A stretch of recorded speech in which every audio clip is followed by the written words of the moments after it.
You're listening to TRAXXfm's podcast. If you've enjoyed our content, more podcasts are available on the RTM Click app and website. Let us know what you think. Please email us at traxxfm.rtm@gmail.com. Like and follow us on social media at TRAXXfm Official. Every shadow seems to hold secrets, and every creaking floorboard echoes with unseen footsteps. The chilling whispers of spooky tales seep into your bones, captivating your imagination and ensnaring your curiosity. Your senses are heightened, acutely aware of every sound, every flicker of movement. Goosebumps prickle your skin as you brace yourself for the unknown. Be afraid. Be very afraid, as no one can hear you scream. Spooky tales. You want to, but you just can't leave.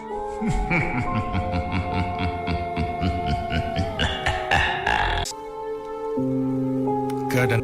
And this is a true story. And it's submitted by Hateless Chicken. And it goes like this. Now, true story. One night, while driving home, a young man spotted a young lady, walking in the rain. Just like tonight, it's raining, so he was driving, and this young man saw a lady walking in the rain, so he stopped. Being a kind chap, he stopped to offer her a lift. She was, drenched and shivering in the rain, and he passed her his jacket. He's like, hey, okay, here's my jacket, you just take it, And then he sent her home. Now, a few days later, he was down with fever and the chills. And doctors could not figure out why or what's wrong with him after many tests. He was still having fever and, experiencing chills. And his aunt doubted that it was a medical issue and asked him to recall all that he did before he fell ill. So they went to look for the young lady at the house where he dropped her off, and subsequently was informed by the girl's mother that the girl in question had actually passed away in an accident months back. And they were advised to offer some prayers so that the soul of the young lady would, cross over into the light. So the young lady's mom took them to her daughter's grave. And this is the part where it's really spooky. So they went to the daughter's grave, right? This grave of this young lady who has passed on. And that is where they saw the young man's jacket that he gave to her earlier on her tombstone. It was right there. And Hateless Chicken goes on to say that until it happens to you, then you will believe. If it doesn't happen to you, it's like you may laugh it off, but it's a true story, and it really happened to someone Hateless Chicken knew. And Hateless Chicken goes on to say that the young man recovered at last, and today he's the father of 3 children. So, wow. Now, I want to know, Hateless Chicken, if you are listening to this broadcast right now, which I'm sure you are, tell me, did the young man then take back the jacket? What happened to the jacket? I want to know. Maybe you can tell me, and next week I can, tell the listeners. Hateless Chicken, thank you for the goosebumps. I need to take a break, man, for a song, and I'll be back, ladies and gentlemen, with 2 more spooky tales. And these are, they come in the form of voice notes. The listener actually will be relating to you the stories. You don't want to go away. No way. This is Spooky Tales with your Spookmaster, Albert, all the way till the witching hour. TRAXXfm. Okay, here's another spooky one. And it's submitted by Christiana Chin, who has the third eye.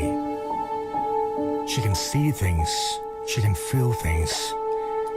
And she's actually so used to it, she says, sometimes she scolds them for, getting in her way. And here's the latest story. Christiana, go on. Take it away. Hey there, Albert, and all the listeners out there. It's Spooky Tales night. This happened quite some time ago when I was invited by a close friend of mine to join her buddies for coffee at one of their residences. When I arrived there, I could sense that something was not right.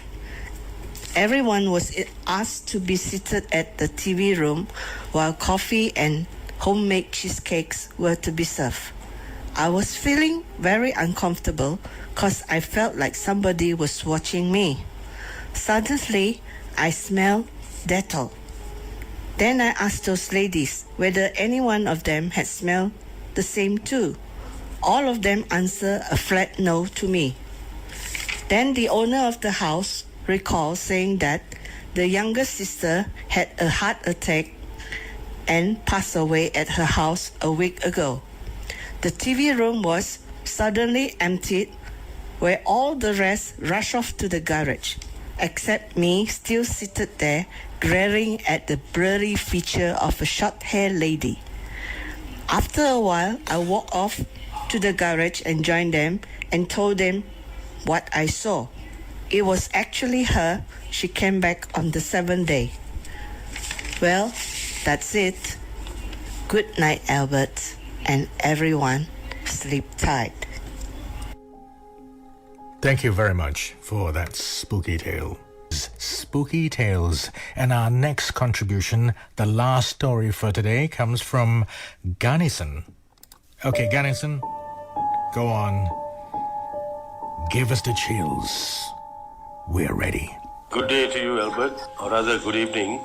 This happened a long time ago. When I was working with my father's business, I had a friend by the name of Raj. I still remember at that time, when Thaipusam comes along, usually the Indians, they carry kavadis. I'm sure you are aware of that because we are all Malaysians, we know each other's culture. So he used to be very involved in the whole ritual of, carrying kavadis. And also he was very close to a particular guru, you can say, or a master or a sifu.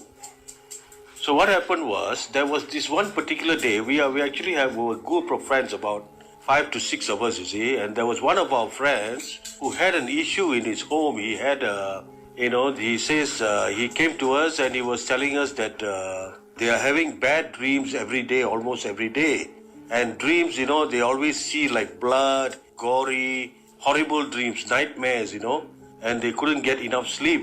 The entire family, the son and the mother and the father, they all been having dreams like that. So he was discussing it with us, and it so happened my friend Raj was there. So he said, why not I come and have a look, you see, because he learned quite a bit from his sifu, from his master. I followed him to the house, and first what he did was he lighted camphor. He went to the back of the house. He lighted a camphor, a camphor the Indians use for prayers. And he said some prayers, and he threw the camphor behind the house. The camphor was still burning. So then after that, we walked right in front of the house. And what we did was, he threw his camphor to the right. It was burning. And when he threw the camphor to the left side of the house, it extinguished. I saw it with my own eyes, so it extinguished. So he did it again and the same thing happened. Then he said that I think there's something from your neighbor's house, Probably there's somebody who died in your neighbor's house. The spirit is still lurking in their house compound. And coincidentally, my friend that, who has been having the nightmares and all that, he said, yes, there's somebody who died in the neighbor's house.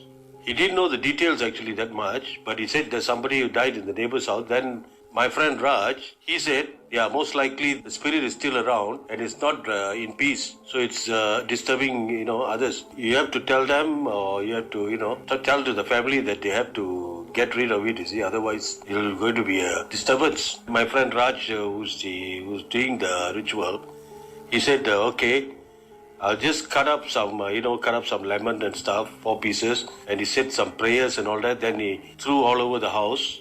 And he said, this is just for protection. But you still have to talk to your neighbors and ask them to get rid of whatever. So after we did all that, we did our prayers in the house and blah, blah, blah, blah. Then we finished almost near about 12 to 1 o'clock.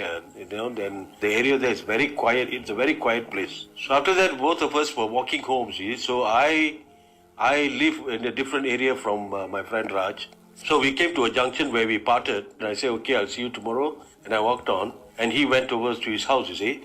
So the next day, when I met him, this Raj, my friend, he said he couldn't sleep last night. I said, why? What happened? He said, that when we were walking back, after you left, as I was walking, it was dark, 12 to 1 o'clock at night, he heard someone calling his name from the back. So he sensed that something was wrong. So he did not turn back to see who it was. So he just recited his prayer, recited his mantras, and he walked home. So it took him a while for him to get to sleep. So that was his side of the story. And the other friend that who was having the nightmares in the house and all that, we also met him that same day. And then he said that they spoke to the neighbor, and the neighbor, whoever passed away in their home, they cremated the person, and the most horrible thing was they were keeping the ash in the home. Probably that's why the soul was not in peace. Because my friend's home, not only were they having nightmares, they ran chicken and all that. You see, the chicken were all making so much noise. So my friend told them, if possible, try to clear the ash as soon as possible, because it's disturbing. We are having nightmares and disturbing our animals here. And somehow they got rid of it, and after that everything was back to normal. So that was the experience that I had, and I'd like to share with the listeners. Thank you. Have a nice day. Thank you, Garnison. Thank you for the goosebumps. Oh dear. And there you have it. Spooky tales, as eerie as they are spine-chilling. You may want to sleep with the lights on tonight, just in case. And should there be a knock on the window, try not to look.